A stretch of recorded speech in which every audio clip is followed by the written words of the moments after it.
No próximo capítulo da novela Dona de Mim, Léo tenta dar um passo para frente. E logo recua. Ela sente o coração chamando, mas a razão freia com força. É um gesto sutil, percebido apenas por quem realmente presta atenção. E Marlon presta. Tanto que mais tarde, os dois acabam se beijando novamente. Um beijo natural, inevitável, quase predestinado. O policial desta vez deixa claro. Vai torcer pela reaproximação deles, independentemente das hesitações de Léo. A história embaralha sentimentos, revela tensões escondidas e joga um triângulo amoroso no centro da novela. E tudo começa quando Sol, encantada com a sintonia inesperada entre Léo e Marlon, registra os dois em uma foto, sem desconfiar do estrago que aquele simples clique provocaria mais tarde. A cena, leve e quase ingênua, se tornará o estopim de um turbilhão emocional. Antes de continuar, clique no botão de gostei, se inscreva no canal e comente de qual cidade você assiste a novela. Mas nem todo mundo aprova. Jussara explode de revolta ao notar a sobrinha envolvida com Marlon, misturando ciúmes, frustração e aquele ressentimento que ela insiste em não admitir. No hospital, o clima também fica pesado.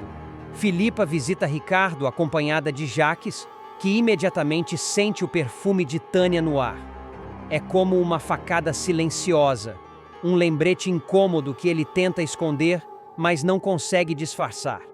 Enquanto isso, o destino apronta mais uma. Sofia vai passar as férias na casa de Léo, aproximando ainda mais quem tenta se afastar. Mas o verdadeiro choque vem quando Samuel dá de cara com a foto de Léo e Marlon, justamente a foto feita por Sol. Desnorteado, ele busca apoio de Davi, que tenta aconselhá-lo, mas Samuel está ferido demais para ouvir qualquer lógica. E o golpe final chega quando ele vê os dois juntos ao vivo, sem filtro, sem boato, sem dúvida. O olhar de Samuel congela a cena. A verdade se impõe. E dali em diante, nada volta para o lugar de antes. Marlon vai ter uma reviravolta tão grande, tão fora da rota, que ninguém, absolutamente ninguém, na novela vai estar preparado para o impacto. O público verá o policial entrar numa espiral emocional pesada, quase sufocante, depois de meses acumulando frustrações, confrontos mal resolvidos e aquela sensação de carregar o mundo nas costas sem receber nada em troca. A pressão interna da corporação, os erros que ele tomou como culpa pessoal, as cenas de violência que ficaram entaladas na mente, tudo isso vai se juntar como um vendaval silencioso que derruba qualquer estrutura emocional. E é justamente nesse ponto de ruptura, quando Marlon estiver no limite, que uma chama antiga começa a reacender. A luta.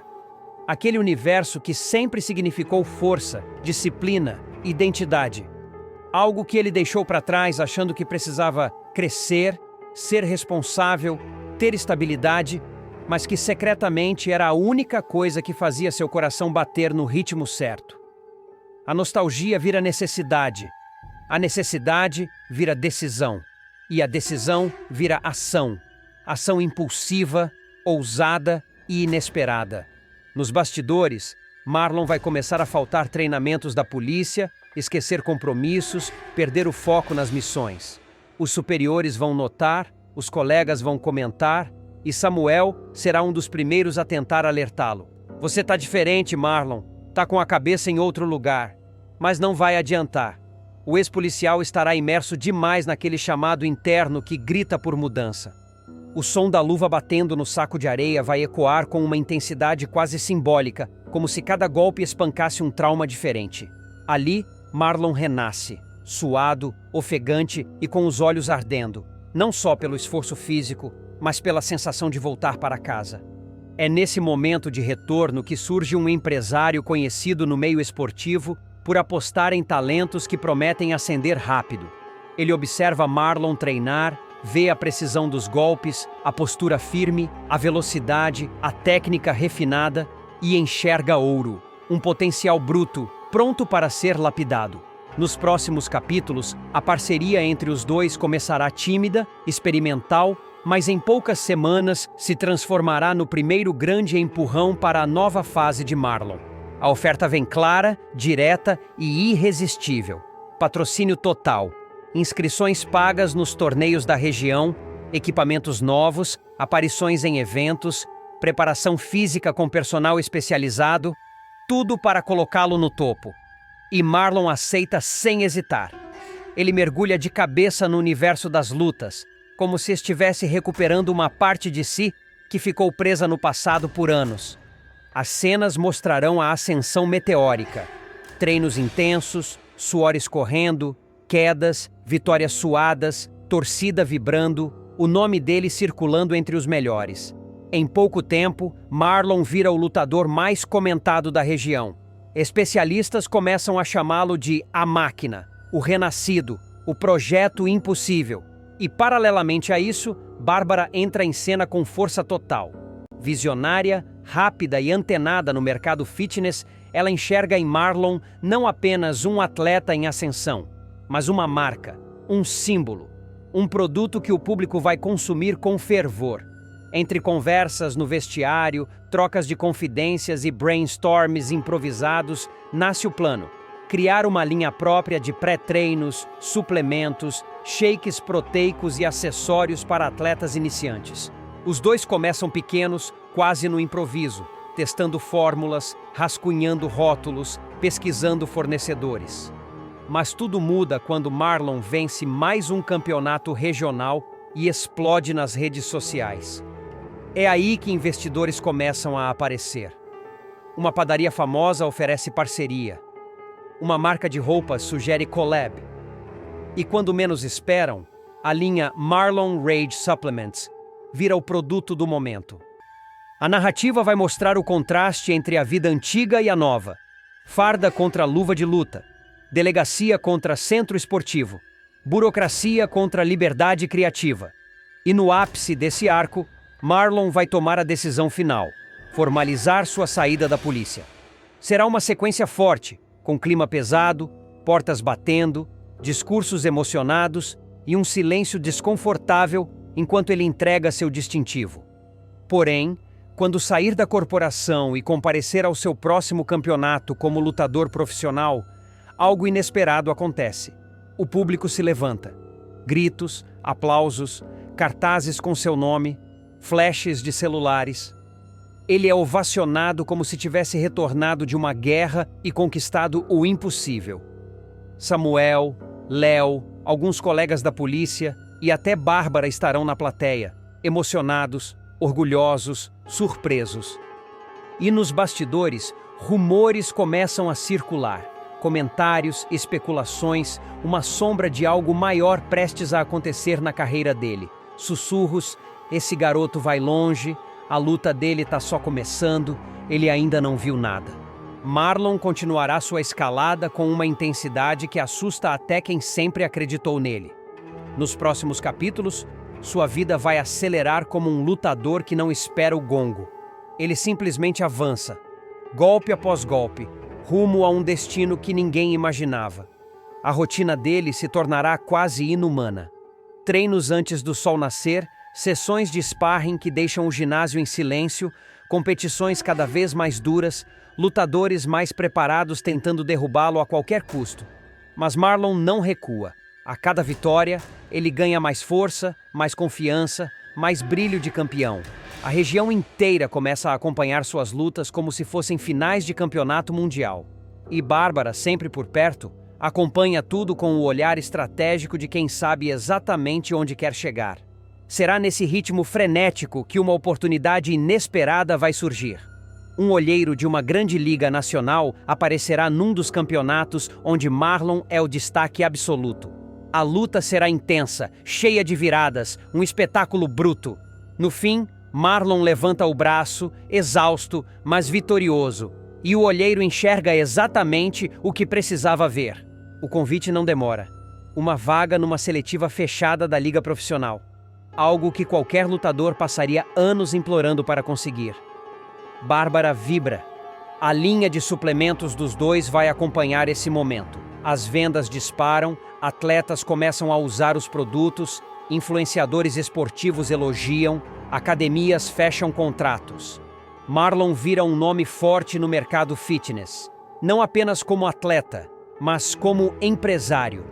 Ele começa a dar entrevistas, aparecer em podcasts, ser convidado para eventos.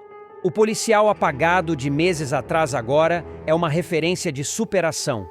Enquanto isso, dentro da polícia, o impacto da saída dele ainda ecoa. Mas Marlon não olha para trás. Não mais. Ele está completamente mergulhado em sua nova identidade, nos novos desafios, na sensação de ser dono da própria história. E quando chega o dia da seletiva profissional, o ginásio lota. Gritos, luzes, câmeras. O nome dele aparece no telão, brilhando.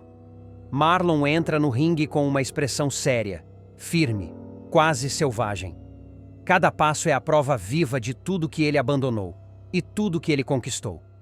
A luta será dura, brutal, digna de virar manchete. E no final, quando o árbitro erguer a mão dele mais uma vez, o público vai à loucura. A consagração é completa. Marlon agora está oficialmente dentro da liga profissional. No vestiário, ainda suado, ainda ofegante, ele recebe a notícia que vai elevar sua história para outro patamar. Um contrato milionário está sendo preparado para ele. Um contrato que pode mudar não só sua carreira, mas sua vida inteira. E enquanto ele respira fundo, com o coração batendo no ritmo da vitória, a novela promete. A partir daqui, Marlon não será apenas um lutador. Será uma força imparável. Alguém que começará a atrair olhos perigosos, rivais poderosos e alianças que podem virar a trama de ponta cabeça. O rapaz chegará à mansão ainda com as mãos tremendo, trazendo consigo a informação que mudará toda a rota da trama. Jacques está agindo contra você, contra mim, contra todos nós. E não vai parar enquanto destruir cada pessoa que ele considera uma ameaça. Filipa ficará imóvel por alguns segundos. O mundo dela, já abalado pelas manipulações, trocas de remédios, humilhações veladas e o medo constante que Jacques instalou dentro da própria casa, parece finalmente ganhar um novo norte. Ela encara Samuel com uma lucidez que o surpreende.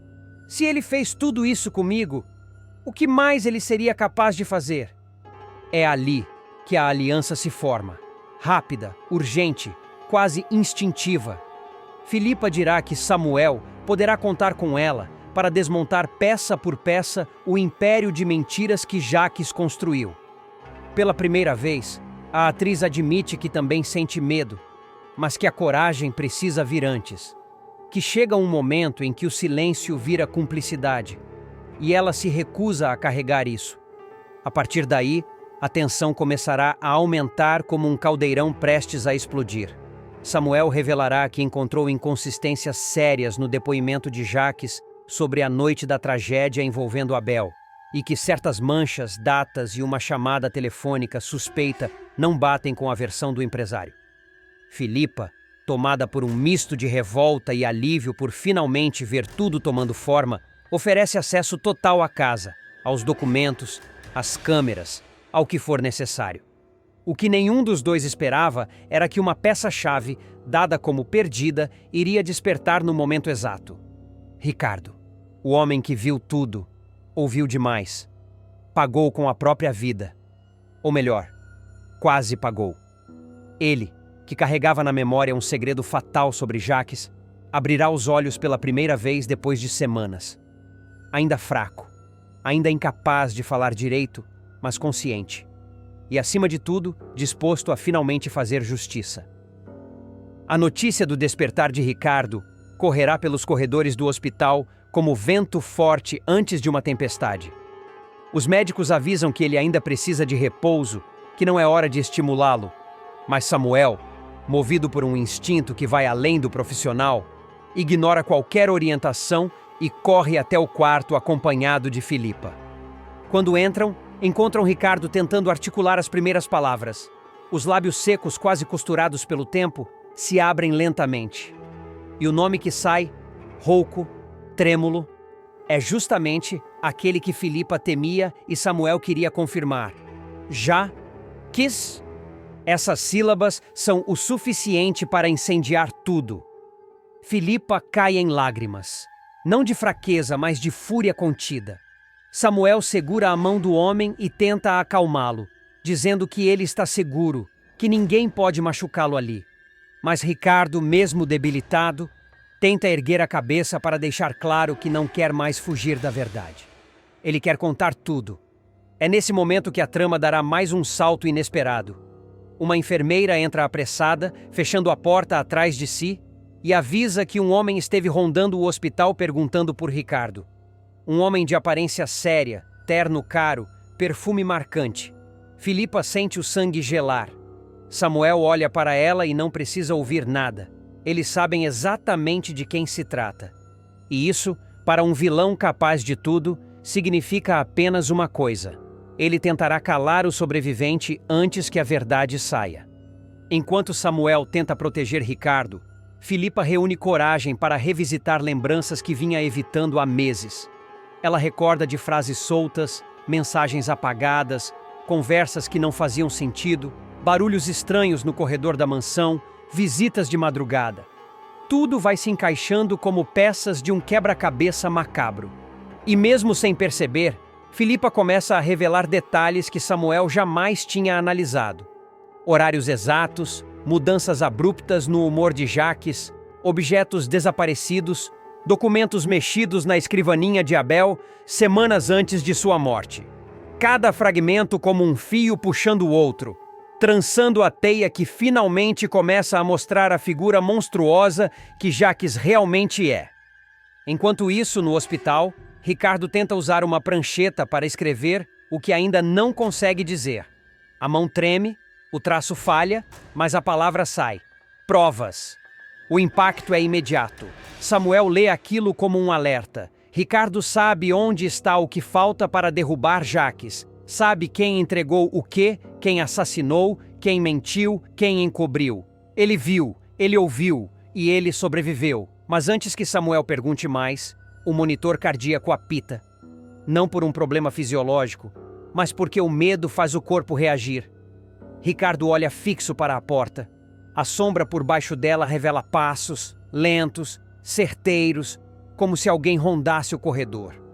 Filipa sente a garganta fechar. No mesmo instante, Jacques aparece no hospital, exigindo ser informado sobre o estado de Ricardo, fingindo preocupação, tentando manipular funcionárias, deixando claro que não aceita ser barrado. Uma enfermeira, assustada, diz que ele não pode entrar sem autorização. Mas Jacques insiste, força, ameaça. Ele sabe que cada segundo conta e sabe que Samuel está lá dentro. Do lado de dentro, Samuel trava a porta com o próprio corpo, dizendo a Filipa que eles precisam ganhar tempo. Ela respira fundo, pega o celular e faz algo que Samuel jamais esperaria. Liga para alguém que pode virar o jogo. Um oficial disposto a derrubar Jacques desde que surgisse uma prova irrefutável. E essa prova já está prestes a vir à tona. No leito, Ricardo luta para escrever mais uma palavra. Ele respira fundo, fecha os olhos e, com um esforço que faz o braço inteiro tremer, escreve. Vídeo. Filipa cobre a boca com a mão. Samuel sente o coração acelerar. Se existe um vídeo, se Abel gravou algo, se Ricardo conseguiu copiar, então a queda de Jacques não será apenas moral. Será pública, será devastadora, será humilhante.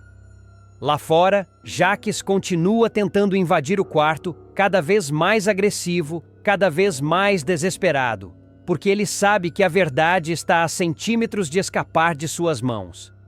A movimentação no corredor aumenta quando duas enfermeiras percebem que Jacques está prestes a perder o controle. O vilão, tomado por uma fúria silenciosa, esconde o desespero atrás de um sorriso forçado. Ele insiste que precisa ver Ricardo como amigo da família, mas cada palavra escapa tensa, afiada como faca. A máscara está rachando. Lá dentro, Samuel pressiona Ricardo com cuidado. Ele sabe que cada segundo importa. Esse vídeo, onde está? Pergunta baixo, para não acentuar a fragilidade do homem. Ricardo, ainda sem conseguir falar, ergue a mão lentamente e tenta indicar algo. Samuel aproxima o rosto, atento, até que o sobrevivente aponta para o bolso de uma bolsa hospitalar deixada sobre a cadeira. algo que ninguém havia notado porque parecia apenas pertences pessoais recolhidos na noite do acidente. Filipa abre a bolsa com pressa. Dentro encontra um chaveiro. Simples, discreto, só que mais pesado do que deveria. Samuel pega o objeto, examina, aperta e então percebe a verdade. O chaveiro é, na verdade, um pendrive camuflado. O ar some por um instante. Filipa leva a mão ao peito. Enquanto isso, do outro lado da porta, o clima muda. Jacques, percebendo que algo está acontecendo lá dentro, abandona a cordialidade. "Abram essa porta! Agora!" exige, batendo forte, a voz reverberando pelo corredor. Samuel passa o pendrive para Filipa e a orienta com um gesto rápido. Esconder. Ela o guarda dentro da roupa, junto ao corpo, como se fosse uma arma secreta. E, de certa forma, é. Segundos depois, 2 policiais chegam, chamados discretamente por Filipa minutos antes. Jacques tenta argumentar, mas os agentes o impedem de se aproximar. O empresário perde o controle de vez. Grita, ameaça processar o hospital inteiro. Acusa Samuel de estar criando uma encenação patética. Mas só vai desabar por completo quando Samuel abre a porta e sai do quarto, já com o olhar certeiro de quem tem uma bomba prestes a explodir nas mãos. O corredor inteiro silencia. Jacques, pálido e quase sem ar, encara o rapaz como se tentasse controlar o estrago apenas com o poder do olhar. Não consegue. Samuel ergue o braço, mostrando o pendrive na mão. "Reconhece isso, Jacques?" pergunta, com uma calma que fere mais do que qualquer grito. Os olhos do vilão se arregalam. É um microgesto, mas suficiente para denunciar pânico verdadeiro. Ele tenta disfarçar, mas já perdeu o eixo. "Nunca vi isso na minha vida", responde, engolindo seco. Samuel dá um passo à frente. "Abel viu. Ricardo viu. Agora, todo mundo vai ver." A delegada sinaliza para 2 policiais que se aproximam de Jacques.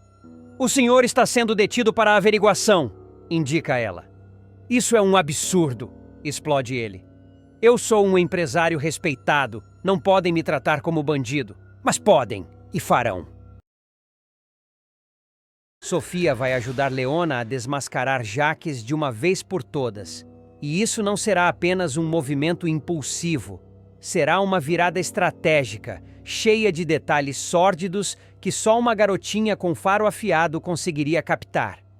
Nos próximos capítulos, o público verá Sofia mais esperta do que nunca, andando pelos corredores da mansão como quem vasculha uma toca de serpentes, e Jacques, achando que está sozinho, finalmente baixará a guarda. O vilão estará falando sozinho, como sempre faz quando acredita que ninguém o escuta, caminhando de um lado para o outro no escritório. Nervoso, inquieto, com aquele gesto irritante de arrumar o cabelo grisalho, ele soltará uma frase que fará o sangue de Sofia gelar.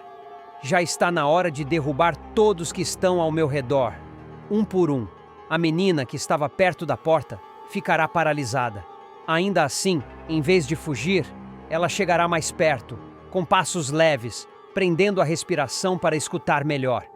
E Jacques continuará. "Ricardo não pode acordar, e Samuel não pode descobrir nada. Vou acabar com todos antes que acabem comigo." É esse o momento exato em que Sofia, com os olhos arregalados e o coração batendo descompassado, percebe que tudo o que desconfiava era real. Jacques não é apenas mau. Ele é perigoso. Ele é capaz de qualquer coisa. Ele é capaz de tudo. A partir daí, Sofia correrá para o quarto, fechando a porta com cuidado, tentando controlar o tremor das mãos. Justo nessa hora, Leona chegará à mansão para uma visita rápida, sem imaginar que estava prestes a ouvir uma confissão que mudaria completamente o jogo. As duas sobem para o quarto de Sofia e assim que a porta se fecha, a menina explode. "Leona, eu não acredito que o Jacques está fazendo isso. Aquele ordinário, aquele tripa seca do cabelo grisalho. Ele vai me pagar, Leona. Ele vai pagar por todos nós, principalmente pelo meu irmão Samuel e pelo meu pai.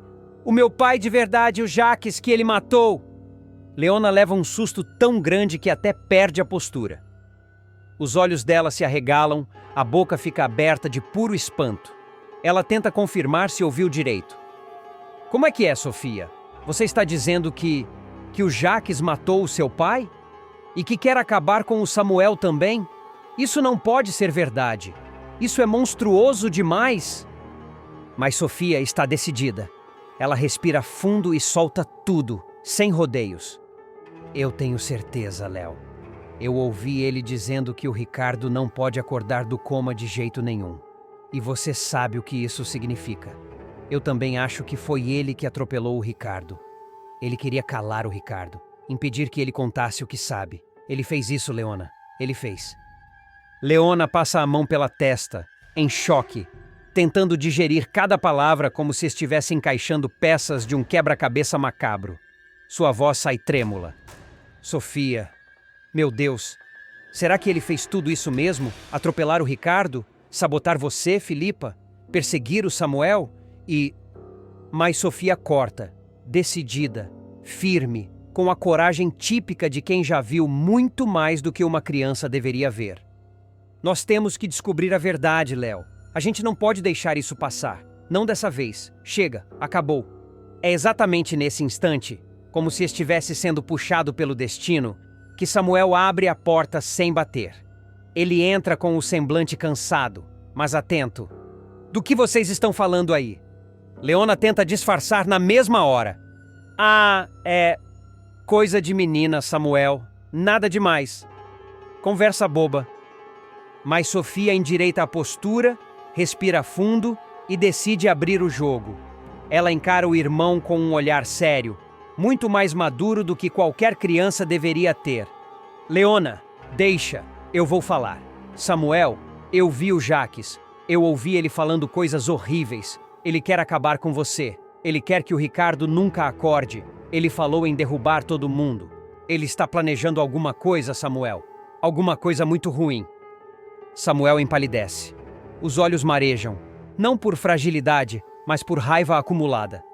Ele se senta na cama como quem leva um soco no estômago. Eu sabia. Eu já desconfio do Jacques faz muito tempo. Eu sempre falei isso, mas ninguém acredita em mim. Ninguém quer ver. Mas agora não tem mais como ignorar. Mas como é que a gente vai fazer o povo acreditar? Eu sou só o garoto que virou o rebelde da família. Ele é o Jacques. É nesse clima de tensão que Leona toma uma decisão drástica. Ela se levanta, o rosto iluminado por um brilho determinado. Então já sei o que vamos fazer. Se ninguém acredita nas palavras, eles vão acreditar nas imagens. Vamos desmascarar esse homem na frente de todo mundo. Vamos expor ele numa festa, Samuel. Numa festa grande, a maior que ele já viu. Vamos fazer esse crápula passar a pior vergonha da vida. Sofia dá um sorriso nervoso, daqueles que misturam medo e coragem. Samuel ergue o queixo, respirando fundo como quem finalmente vê um caminho. Leona fecha a porta com firmeza, como quem sela um pacto silencioso. A partir daquele pacto silencioso dentro do quarto de Sofia, tudo ganha um ritmo frenético. Leona, Samuel e a menina começam a agir como uma pequena força-tarefa improvisada, cada um usando aquilo que tem de melhor. Sofia, com a esperteza natural, vigia cada passo do vilão. Samuel, com a fúria que tenta esconder, une as peças que guardou ao longo dos meses.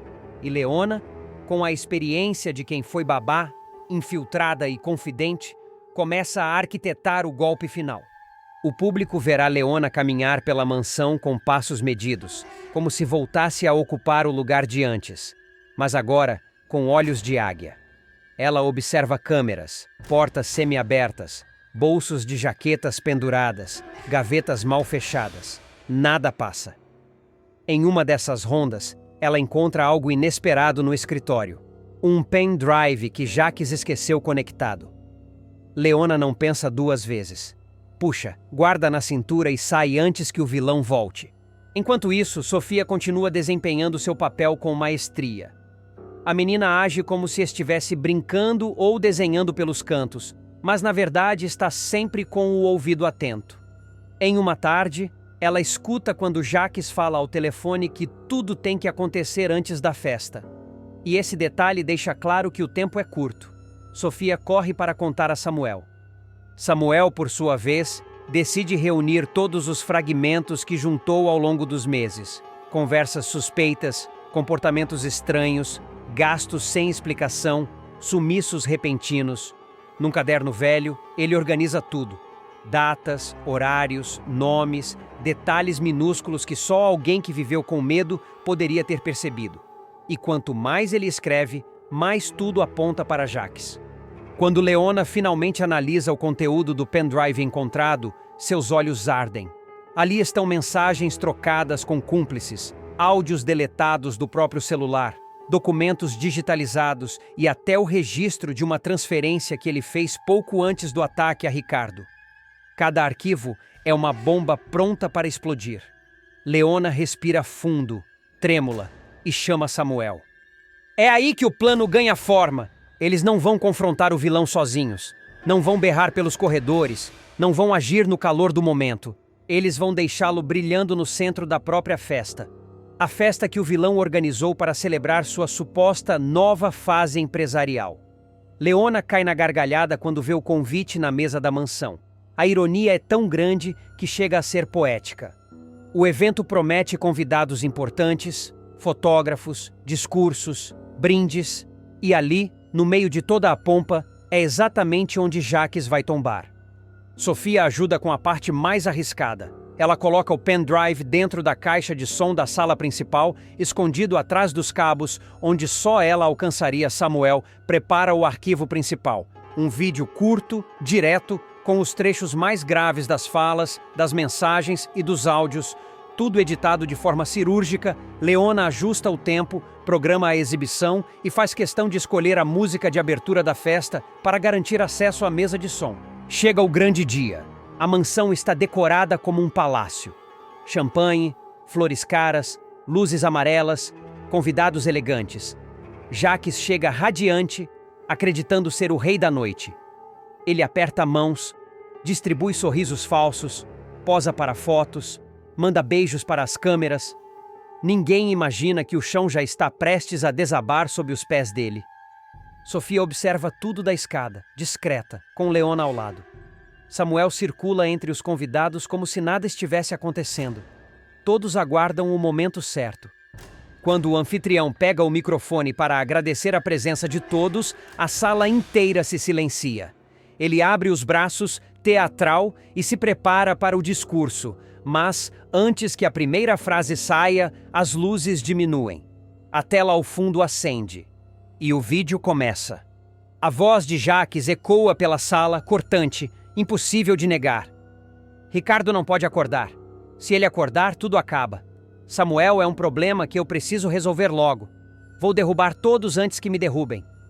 O público fica petrificado. Um burburinho cresce. Taças caem no chão. Olhares se chocam como lâminas. Jacques empalidece como um fantasma. Tenta correr até a mesa de som, mas esbarra em um servidor, derruba pratos, tropeça na própria fúria. As imagens continuam. Prints, áudios, provas. Cada segundo um golpe. Cada frase uma facada pública. Leona desce os degraus devagar, confiante. Sofia acompanha, firme. Samuel se posiciona ao lado delas, encarando o vilão com a intensidade de anos de silêncio engolido. Jacques tenta gritar que é tudo mentira, mas ninguém acredita. O vídeo termina com a frase final, retirada do próprio pendrive. Se Ricardo acordar, eu estou acabado. E a sala inteira vira para olhar o monstro exposto. O clima é de queda livre. E a vergonha que ele tanto temia finalmente chega. Não como suspiro, mas como avalanche. Nina toma o remédio sabotado e desmascara Jacques. Filipa abandona a mansão e foge do vilão. A casa de Jacques vai virar um campo minado emocional. E quem acende o pavio, sem querer, é Nina. A jovem, que tanto brigou, discutiu e bateu de frente com Danilo por achar que ele estava inventando intrigas, finalmente vai descobrir que o rapaz falava sério o tempo todo.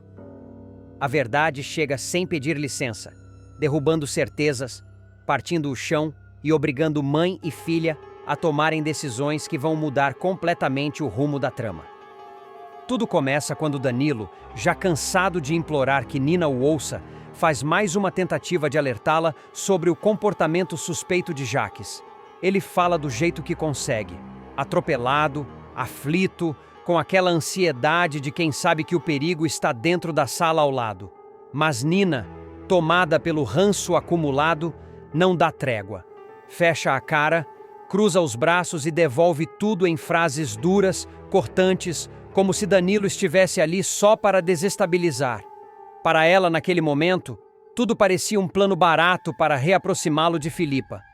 Ela não queria ouvir nada, muito menos admitir que o rapaz podia estar tentando ajudar. O resultado? Danilo sai de lá humilhado e Nina se afunda ainda mais na própria teimosia. Só que Jaques, do outro lado da mansão, continua seu jogo ardiloso. Sob o verniz de marido dedicado, ele segue trocando os remédios de Filipa por comprimidos saturados de soníferos, um plano frio, sujo e perfeitamente calculado para manter a mulher lenta, confusa, desorientada, obediente. Ele quer uma Filipa frágil, anestesiada, dependente.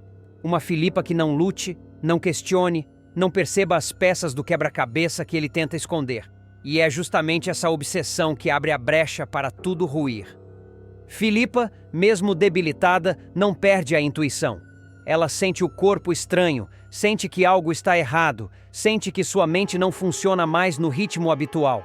Sua percepção se embaralha, sua energia desaba, seus pensamentos se perdem no meio do caminho.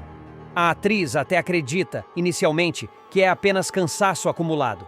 Afinal, ela vem enfrentando crises, conflitos e emoções pesadas há meses. Mas a pulga atrás da orelha cresce, e cresce, e cresce. É aí que Nina, tentando provar a si mesma que Danilo está errado, decide fazer uma experiência arriscada. Tomada pela necessidade de encerrar aquela discussão de vez, ela pega um dos comprimidos que Jaques comprou. Aqueles que supostamente seriam vitamínicos, naturais, fortalecedores, como ele vive repetindo, e engole sem hesitar. Uma decisão que parece pequena, mas muda absolutamente tudo. Segundos depois, Filipa entra no quarto e dá de cara com a filha segurando a cartela de comprimidos. A expressão dela desmorona. É ali que a viúva percebe que não tem mais controle sobre a situação desesperada. Ela pede que Nina permaneça em casa, sob observação. Quer ver com os próprios olhos o efeito daquele comprimido no organismo da filha. Porque, no fundo, ela sabe que não se trata de um remédio comum. Ela já suspeita. Só precisa confirmar. As primeiras horas passam lentas, silenciosas, arrastadas. Filipa caminha pelo corredor como uma sombra inquieta. Nina tenta agir naturalmente, mas um peso desconhecido vai se instalando nos músculos, dominando as pálpebras, invadindo a mente, até que o corpo não aguenta. Ela desaba num sono profundo, pesado, quase impossível de interromper. O efeito é devastador e incontestável. Nesse instante, Filipa sente o impacto da verdade como um soco. Não há mais dúvidas, nem desculpas, nem racionalizações. Agora, ela tem a prova que faltava. Jaques vinha trocando os remédios. Sim. E fazia isso de caso pensado. A atriz encara a filha adormecida, passa a mão em seu rosto. Chora em silêncio. A ficha cai inteira. O perigo mora ali. O inimigo divide a mesma mesa. Dorme no mesmo teto. Respira no mesmo espaço. A noite se arrasta e Filipa vigia Nina sem pregar os olhos. Ela passa horas sentada ao lado da cama, contando a respiração da filha, observando o menor movimento, implorando internamente para que tudo não seja pior do que parece.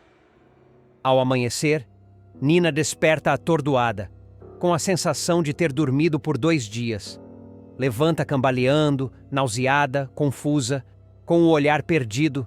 Quando encontra o de Filipa, entende tudo sem precisar ouvir uma só palavra. O mundo vira do avesso. A raiva que ela sentia de Danilo se transforma em culpa. A confiança que tinha em Jaques se desfaz em poeira. A jovem desce as escadas como quem atravessa um campo de batalha. Filipa vai atrás, firme, decidida, pulso rígido. Não há hesitação no modo como ela fecha a porta do quarto, atravessa o corredor e declara que não vai permanecer nem mais 1 minuto naquela mansão. A decisão dela é tão contundente que a casa parece estremecer. Jacques, ao perceber o clima tenso, tenta encenar mais uma performance. Faz voz mansa, tenta bancar o preocupado, tenta convencer Philippa de que ela está exagerando. Só que a atriz não cai mais no teatro dele. Ela vê cada detalhe com nitidez. Não existe mais espaço para manipulação. Não existe mais espaço para charme venenoso. Não existe mais espaço para o bom moço que ele finge ser. E quando Nina aparece na sala, ainda com o rosto abatido pelo efeito do sonífero, Jacques perde a postura por 1 minuto. O olhar dele endurece. Ele percebe que algo escapou do controle. Ele tenta barrar a saída das duas, cria argumentos patéticos, fala em segurança, rotina, conforto, família. Mas Philippa não se abala. Mantém o foco, a coragem, a lucidez recuperada pela força da verdade. É nesse momento que Rosa entra em cena. A governanta, já ciente de que algo muito errado acontecia, toma uma atitude que pega Jacques de surpresa. Ela pega o telefone e aciona a polícia simples assim, sem hesitar, sem olhar para trás. A lealdade muda de lugar. E Jacques, que sempre tratou Rosa como peça acessória, descobre que subestimou a funcionária por anos. A ameaça de intervenção policial desarma o vilão. Pela primeira vez, ele dá um passo para trás. A máscara racha. O controle escorre das mãos dele como água. Com os policiais chegando ao portão, ele não pode fazer mais nada. Nem impedir que Philippa leve as malas, nem questionar a permanência de Nina, nem tentar agarrar o que já não lhe pertence. A ordem é clara: deixar as duas saírem. Philippa atravessa a sala com a cabeça erguida. Nina a acompanha, ainda frágil, mas decidida a ficar ao lado da mãe. Jacques observa as duas deixarem a mansão e percebe que seu império emocional começou a ruir. Não importa quantos truques ele ainda tenha, a narrativa mudou, a confiança acabou. E Philippa, finalmente, dá o primeiro passo para se libertar daquele relacionamento sufocante, dissimulado, obscuro. Longe da mansão, Philippa e Nina seguem sem olhar para trás. As duas caminham até o carro com uma pressa silenciosa, cada uma carregando um tipo diferente de ferida. A da mãe é antiga e profunda. A da filha é recente, incômoda, urgente. Quando entram no veículo, um silêncio pesado toma conta do interior. Philippa firma as mãos no volante, respira fundo e engata a marcha como quem arranca raízes que estavam presas há anos. Nina a observa com um misto de culpa e alívio, percebendo que a imagem da mãe indefesa ficou para trás. A mulher ao seu lado é outra, é firme, é lúcida, é dona de si. Enquanto isso, na mansão, Jacques tem o primeiro rompante de fúria verdadeira desde que tudo desmoronou. Ele tranca a porta, derruba objetos, joga pastas no chão, xinga o próprio reflexo no espelho. Sabe que perdeu o controle da situação. Sabe que Philippa tem provas suficientes para colocá-lo contra a parede. Sabe que Nina viu o que precisava ver. O pânico dele não é pelo amor que alega sentir, e sim pela ameaça que a debandada representa para sua imagem. Para ele, perder Philippa significa perder o pedestal que construiu para si mesmo. E isso, na cabeça dele, é intolerável. Rosa, ainda na sala, observa tudo em silêncio. Pela primeira vez, ela vê o vilão sem máscara. O olhar desesperado, a respiração acelerada, a mão trêmula. Rosa recua um passo, temendo que ele faça alguma loucura. Mas a presença da polícia no portão serve como muro invisível. Jacques não pode avançar, não pode reagir, não pode tentar virar o jogo naquele exato momento. O máximo que consegue fazer é engolir a própria raiva até que ela se transforme em veneno. Do lado de fora, Philippa estaciona o carro alguns quarteirões adiante, respira fundo e olha para a filha. Nina está pálida, com os olhos marejados, sem saber por onde começar. Uma mistura de remorso e medo lateja no peito dela. Ela junta coragem e toca a mão da mãe. Mãe, me perdoa por não ter te ouvido. Filipa, ainda com o espírito em estado de alerta, apenas segura a mão dela com firmeza. Não há espaço para acusações, nem para discussões. O perigo é maior do que qualquer desentendimento entre as duas. A prioridade é sair dali vivas, inteiras e sem chance de Jaques rastrear os próximos passos.